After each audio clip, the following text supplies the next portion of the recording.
سلام كبراتن كبرانن نايز يوتيوب channel تخاتلتي كمي تصنحو نزوان زبلكم حصرت حبريتاتات حيزلكم قريبا لخو كسام ودات حبيركم نصنحو بركز ولا حبريتاتات نابيتم مستصعانو اقدم ملخت وي دما نوتيفيكيشن نخبصحكم زيناتات بوان نختكتاتلون نزا يوتيوب channel سبسكرايب بمغبار ناي دول ملكت متواقع ترسعو ኣብ ልዕሊ ኤርትራን ኢትዮጵያን ሓዊሱ ኣብ ልዕሊ ካብ ብዙሓት ሃገራት ዝፈርዩ ኣቑሑት ከቢድ ቀረጽ ብምንባር ሰረት ንግዲ ዓለም ዘናግዕ ዘሎ ዶናልድ ትራምፕ ካብ ጋለ ውሳናታቱ ክስሕብ ዝተገደደ ይመስል። እቲ ኩናት ንግዲ ኣስዒቡ ተባሂሉ ዝንቀፍ ስጉምቲ ትራምፕ ብፍላይ ምስ ቻይናን ካናዳን ሰፊሕ ዘይምርድዳእ ዝፈጠረ ኮይኑ ዝጸንሐ ህዱእ ርክባት እተን ሃገራት እውን ተበቲዑ ይርከብ። ممحدار بريزيدنت أمريكا دونالد ترامب سمارت فونات كمبيوتراتن غالا كالوت إلكترونيكاوي مسارحتاتن كاب قرص نصا غيرو كمزلو دحيرو افليط اللوم ازد ما ابل علاقه تشاينا كخفه زتنبره 125 ميتاو قرص زحوسيوم جمرك باترول دوباتن أمريكا أبزوت مجلسي ازوم تتقصو فريا تكنولوجي كابت ترامب ابل علم مبزحتن هاجرات كخفل زقمتو 10% علم او قرصن كابتا ازيو زلعله ابلعل تشاينان زتنبر قرصن كله مخان غليصو ازد ما ترامب ابلعل تشاينا زختلو نغداو بوليسي نفله ماوان روي لوط مخانو ززارب حدا تنتان نغدي نتمسحاب مقيرو نت بنغد كبل غليصوم ابز حلف قدام اغامشت نابيامي ابزغشو اوان ترامب ام مجمرتا زمص سومن بزعبا زياده زرزر حبريتا كب مخان غليصيوم اب اير فورس 1 ጋዜጠኛታት ኣብዛሃቦ መግለጽውን ስጉምትና ኣዝዩ ድሮት ክኸውንዩ ግን ብዙሕ ገንዘብ ይዘኽፍለና ዘሎ ከም ሃገር ብዙሕ ገንዘብ ኢና ንኸፍል ዘለና ኢሉ ብዙሓት ካብቶም ኣቑሑት ኣብ ቻይና ዝፈርዩ ብምዃኖም ዋጋታት ስማርትፎናት ሰማይ ክስቀል ይኽእል ዝብል ስክፍታታት ኩባንያታት ቴክኖሎጂ ኣሜሪካ ክቃላዕ ጸኒሑ እዩ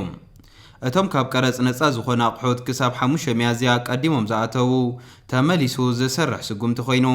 ካልኦት ኤሌክትሪካዊ መሳርሒታት መቀየሪኦም እውን ዘጠቓልል እዩ ሴሚኮንዳክተር ሶላር ሴላትን መዘክር ካርዳትን ይርከብዎም ኣብ ዌድ ቡሽ ሴክሪቲስ ዓለማዊ ሓላፊ መጽናዕቲ ቴክኖሎጂ ዝኾነ ዳን ኣይበስ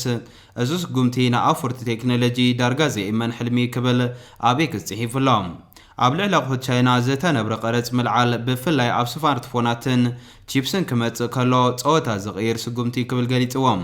ንከም ኣፕል ኤልቪዲያ ማይክሮሶፍትን ዝኣመሰሉ ዓበይቲ ናይ ቴክኖሎጂ ትካላት ኣብዚ ሰሙን መወዳእታ ዕረፍቲ ዝፈጥር ከም ዝኾነ እውን ወሲኹ ገሊጹሎም ዋይት ሃውስ እቲ ቀረጽ ናይ ምልዓል ስጉምቲ ኩባንያታት ምህርተን ናብ ኣሜሪካ ንምግዓዝ ዝያዳ ግዜ ንኽረኽባ ምዃና መላኺቱ ቀዳመ ሰናብቲ ኣብ ፍሎሪዳ ኣብ ዝርከብ ገዝኡ ዝሕልፍ ዘሎ ትራምፕ ብዓርብን ጋዜጠኛታት ኣብ ዝሃቦ መግለጺ በታብ ልዕሊ ቻይና ዘንበሮ ልዑል ቀረጽ ግን ሕጉስ ምዃኑ ገሊጹ ካብዚ ድማ ኣወንታዊ ነገር ክወፅእ ዝብል ግምት ኣለኒ ክብል ምስ ፕሬዝዳንት ቻይና ሺ ጂንፒንግ ዘለዎ ርክብ እውን ኣጉልሒሎም እዞም ኤሌክትሪካዊ ኣቑሑታት ክሳብ ሕጂ ምስ ፌንታሊን ዝተኣሳሰር 20% ቀረጽ ኣብ ልዕሊ ቻይና ይኽፈሉ ከም ዘለዉ ምክትል ሓላፊ ስታፍ ፖሊስ ዋይት ሃውስ ستيفن ميلر ኣብ ኤክስ ጽሒፉሎም ገለ ግምታት ከም ዝሕብርዎ ኣብታ ሃገር ዋጋታት ኣይፎን ኣብ ተጠቀምቲ ትበጽሕ ክሳብ 3 ዕጽፊ ክዓቢ ይኽእል ነይሩ ኣሜሪካ ዓባይ ዕዳጋ ኣይፎን ክትከውን ከላ ኣፕል ኣብ ዝሓለፈ ዓመት ልዕሊ ፍርቂ መሸጣ ስማርትፎናት ከም ዘካየደ መጽናዕቲ ካውንተር ፖይንት ይሕብር እቲ መጽናዕቲ ክሳብ 80% ካብተን ኣብ ኣሜሪካ ሸየጣ ኣይፎናት ኣፕል ኣብ ቻይና ከም ዝፈርያን ዝተረፈ 20% ድማ ኣብ ህንዲ ከም ዝፈርያን ይገልጽ ኣፕል ልክዕ ከም ትካል ሳምሰንግ ኣብ ዝሓለፈ ዓመት ኣብ ቻይና ቀረብ ሰንሰለታቱ ንምብዛሕ ክጽዕር ጸኒሑ እዩ ህንድን ቪየትናምን ተወሳኺ ማእኸላት ማኒፋክቸሪንግ ኮይነን ናብ ቅድሚት መጽአን ነይረን እየን ግብሪ ኣብ ዝጀመረሉ ዘሎ እዋን ኣፕል ኣብ ዝሓለፈ መዓልታት ኣብ ህንዲ ዝፈርዩ ምህርታት ክሕይልን ክዕብን ከም ዝተረኣየ እውን ይግለጽ ትራምፕ ኣብዚ ሰሙን ኣብ ልዕሊ ሃገራት ዓለም ሰፊሕ ቀረጽ ከነብር መደብ ኣውፅኡ ነይሩ ኣብዚ ሓለፈ ረቡዕ ገነተን ብዝለዓለ ቀረጽ ኣሜሪካ ዝተሃስያ ሃገራት ናይ 9 መዓልታት ዕረፍቲ ከም ዝሃባ ኣፍሊጡሎም ብኣንጻሩ ድማ እዚ ነቲ ኣብ ልዕሊ ቻይና ዘንበሮ ናብ 145% ከም ዘዕበየ ሓቢሩሎም ትራምፕ ንቻይና ወሰኽ ቀረጽ ዝገበረ እቲ ሃገር ኣብ ልዕሊ ኣቑሑት ኣሜሪካ 84 ሚታዊ ቀረጽ ብምንባር ሕነ ክፈዲ ድሉት ምዃኑ ክብል እዩ ዘመኻኒ ትራምፕ ኣብ ዝገበሮ ለውጢ ፖሊሲ ኩለን ኣንጻር ቀረጽ ኣሜሪካ ሕነ ዘይፈድያ ሃገራት ነቲ ዕረፍቲ ክሳብ ሓምለ ክረኽባ እየን ጊዜያዊ ቤት ምኽሪ ክልል ትግራይ ንፕሬዝዳንት ጊዜያዊ ምሕዳር ትግራይ ሌተናር ጀነራል ታደሰ ወረደ ኣብ ዙርያ ቀጸልቲ መደባት ንምዝታይ መጸዋዕታ ከም ዝሰደደ ገሊጹ ኣባላት ጉጅለ ልኡኽቲ ጊዜያዊ ቤት ምኽሪ ናብ ማእኸል ዓዲ ብምኻድ ምስ ኤምባሲታትን ኣምባሳደራትን ዲፕሎማሰኛታትን ዕውት ዘተ ከም ዘካየደ እውን ገሊፆም። እዚ ዝተገልጸሎም ኣብ ዙርያ ምንቅስቓስ እቲ ጊዜያዊ ቤት ምኽሪ ንመራኸብቲ ሓፋሻት ኣብ ዝተዋሃበ እዋናዊ መብርሂ እዩ። ኣብ ኣፈ ጉባኤ እቲ ጊዜያዊ ቤት ምኽሪ ኣይቶ ሞገስ ታፈረ ጉጅለ ልኡኽ ጊዜያዊ ቤት ምኽሪ ምስ ኤምባሲታትን ኣምባሳደራትን ዲፕሎማሰኛታትን ኣብ ዘሳለጦ ዘተ ኣፈጻጽማ ውዕሊ ሰላም ፕሪቶርያ ድኹም ምዃኑ ገሊጽና ኢና ክብሉ ገሊፆም ኣለዉ። እዚ ብምዃኑ እውን ካብ ግዘ ናብ ግዘ መከራ ህዝቢ ትግራይ እናኸበደ ይመጽእ ከም ዘሎ ከም ዘረድኡ ሓቢሮም። ኣብ ጉዳይ ተሓታትነት ኣፈጻጽማ ውዕሊ ሰላም ፕሪቶርያ ኣፈላላይ ከም ዘሎ ዝገለጹ ኣይቶ ሞገስ እቲ ኣፈጻጽማ ድኹም ምዃኑ ግን ኩሎም ኣካላት ዝተሰማምዑሉ ጉዳይ ምዃኑ ኣብርሂዮም። ዛጊድ ምስ ፕሬዝደንት ጊዜያዊ ምምሕዳር ትግራይ ሌተናል ጀነራል ታደሰ ወረደ ዝተጀመረ ርክብ ከም ዘየለ ዝገለጹ ኣይቶ ሞገስ እቶም ፕሬዝዳንት ተቐዲሞም ምስቲ ጊዜያዊ ቤት ምኽሪ ክመያየጡ ከም ዝነበሮም ተዛሪቦም። ጊዜያዊ ቤት ምኽሪ ክልል ትግራይ ንፕሬዝደንት ሌተናል ጀነራል ታደሰ ወረደ ኣብ ዙርያ ቀጽልቲ መደባት ንምዝታይ መፀዋዕታ ከም ዝለኣኸ ብምግላጽ ምስ ጊዜያዊ ቤት ምኽሪ ሓቢርካ ምስራሕ መመራፂ ዘይብሉ ጉዳይ ምዃኑ ሓቢሮም። እቲ ጊዜያዊ ቤት ምኽሪ ምስ ጊዜያዊ ምምሕዳር ትግራይ እናሰርሐ ከም ዝመጸ ዝገለጹ ኣይቶ ሞገስ ታፈረ ብመሰረት ደንቢ ቁጽሪ 1216 ብሕጊ ዝተጠያየሸ ጊዜያዊ ቤት ምኽሪ ምዃኑን ዕድሚኡ ድማ ዕድመ እቲ ጊዜያዊ ምምሕዳር ምዃኑ ገንዚቦም። እቲ ሕጂ ዝጣየሽ ዘሎ ጊዜያዊ ምምሕዳር ኣብ ሓቋፋይነቱን ኣሳታፍነቱን ንምዝታይ ደብዳበ ናብቶም ፕሬዝዳንት ከም ዝተጻሓፈ ዝገለጹ ኣይቶ ሞገስ ቀጺሉ እውን ትልምታት ካብ ምጽዳቕ ጀሚሩ ክሳብ ደገፍን ክትትልን ቁጽጽርን ስራሕ ክስራሕ ምዃኑ ኣመላኺቶም። እቲ ጊዜያዊ ቤት ምኽሪ ንዕውትነት ኣፈጻጽማ መደባት ጊዜያዊ ምምሕዳር ትግራይ ከም ዝሰርሕ ድማ ተዛሪቦም። ዕውት ዘተ ምስ ኤምባሲታትን ኣምባሳደራትን ዲፕሎማሰኛታትን ከም ዘካየደ ዝገለጹ ኣይቶ ሞገስ ኣብ ምጥንኻር ጊዜያዊ ቤት ምኽሪ ክልል ትግራይ ኣብ ምርዳእ ከም ዝተበጽሐ ድማ ኣፍሊጦም። ጉጅለ ልኡኽ ጊዜያዊ ቤት ምኽሪ ክልል ትግራይ ኣብ ኣፈጻጽማ ውዕሊ ሰላም ፕሪቶርያ ብተወሳኺ ኣብ ዙርያ ዳግመ ውደባ ጊዜያዊ ምምሕዳር ትግራይ ብቐጻሊ ኣብ ትግራይ ዝካየድ መረፃ ኣብ ዳግመ ህንፀት ሕውየት ትግራይ ካልኦት ዛዕባታት ዕውት ዘተ ከም ዘካየደ ዝገለጹ ድማ ምክትል ኣከባቢ እቲ ጊዜያዊ ቤት ምኽሪ ዶክተር ደጀን መዝገበ እዮም። ጊዜያዊ ቤት ምኽሪ ክልል ትግራይ ኣብ ስራሕ ከም ዘሎ ዝገለጹ ዶክተር ደጀን እቲ ጊዜያዊ ቤት ምኽሪ ኣብ ዳግመ ውደባ ጊዜያዊ ምምሕዳር ትግራይ ምስ ዝምልከቱ ኣካላት መንግስቲ ፌደራል ኣብ ዘካየዶ ዘተ ፕሬዝዳንት ጊዜያዊ ምምሕዳር ትግራይ ብመልእኽቲ ኤሌክትሮኒክስ ኢሜይል ክምረጽ ዝሓለፈ መልእኽቲ ከም ዝተቃወሙ ገሊፆም። ዶክተር ደጀን ምስ መንግስቲ ፌደራል ኣብ ዝተኻየደ ዘተ ንሙሉእ ትግበራ ውዕሊ ሰላም ፕሪቶርያ ከም ዝሓተቱን ፖለቲካ ትግራይ ካብ ዕጥቂ ንምንጋፍ ንምስራሕ ኣብ ምርዳእ ከም ዝተበጽሐን እውን ገሊፆም።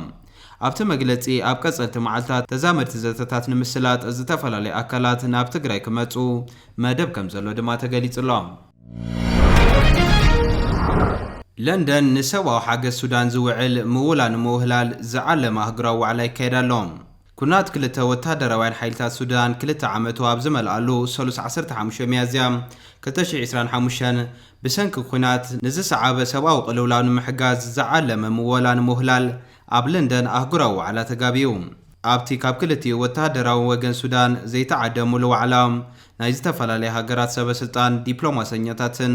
ወከልቲ ሲቪካውያን ማሕበራትን ትካላት ግብረ ሰናይን ተሳቲፎም።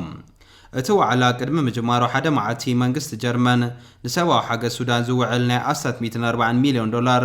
ምወላ ተመጻቢዑ እዩ። እቲ ናይ ሓደ መዓልቲ ናይ ለንደን ዋዕላ ብብሪጣንያ፣ ፈረንሳ፣ ጀርመን፣ ሕብረት ኤውሮጳን ሕብረት ኣፍሪካን ዝተወደበ እዩ። ኣብ ዝሓለፈ ዓመት ንተመሳሳሊ ዕላማ 2 ቢልዮን ዶላር ንምውህላል ዘንቀደ ዋዕላ ኣብ ፓሪስ ምክያዱ ይዝከር። ኣብ ሱዳን ኣብ ዝካየድ ዘሎ ኩናት ክልተ ኣብ ወታደራውያን ሓይልታት ኣስታት ፍርቂ ካብ በዝሒ ህዝቢ እቲ ሃገር ወይ እቲ 25 ሚልዮን ተጸባይ ረድኤት ኮይኑ ከም ዘሎ ጸብጻብ ውድብ መግቢ ዓለም የመልክት። ኣስታት 200,000 ሰባት ብሰንኪ እቲ ኩናት ክቕተሉ ከለዉ ልዕሊ 14 ሚልዮን ህዝቢ ኣብ ባይቱ ረሕሪሑ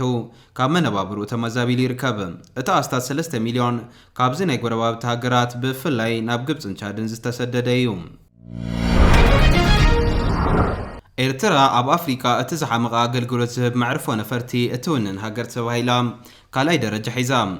ግሎባል ፋየር ፓወር ዝተባሃለ መጽናዕታዊ ትካል ብዘቕረቦ ናይ 2025 ጸብጻብ ሃገራት